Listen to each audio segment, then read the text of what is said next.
Hi everyone, PGA here. Sorry I could not make it there in person because I've got a course to attend in IPA this very moment. Right, on to my presentation. I attended a workshop last year entitled ASEAN Risk Communication Workshop, Making a Difference.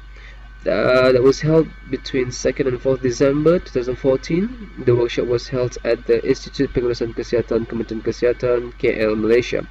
It was jointly organized by the ASEAN Secretariat and Kementerian Kesihatan, Malaysia.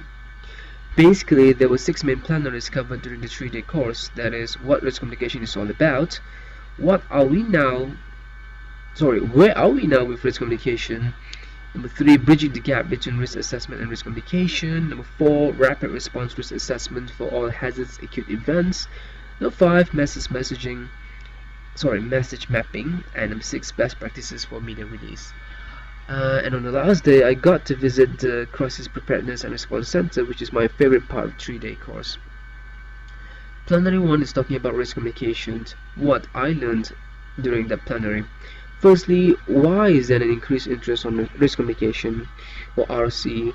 The answer is simply because what the public perceive RC is about is so much different from what the government perceive RC is about.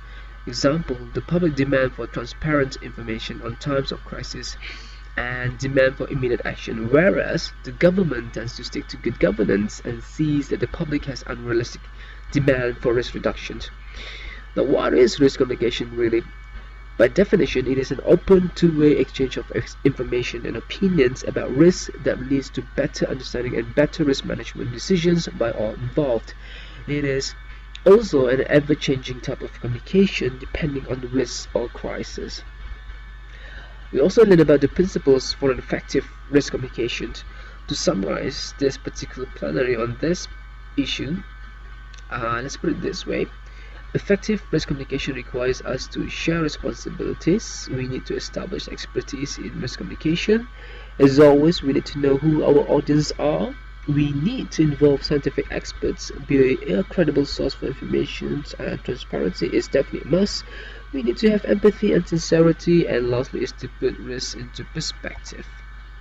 Another thing to consider as well for an effective RC is that in high concern situations, people want to know that you care before they care what you know. Right. And the outcome of an effective risk communication are the communities are more alert to the risks. We can enable the public to make more informed decisions. Government will be able to understand public perception in order to anticipate a response plan. We can get to improve the dialogue to reduce tension. We can counter or correct rumors and keep decision makers well informed. So that's plenary number 1. Created using Powtoon.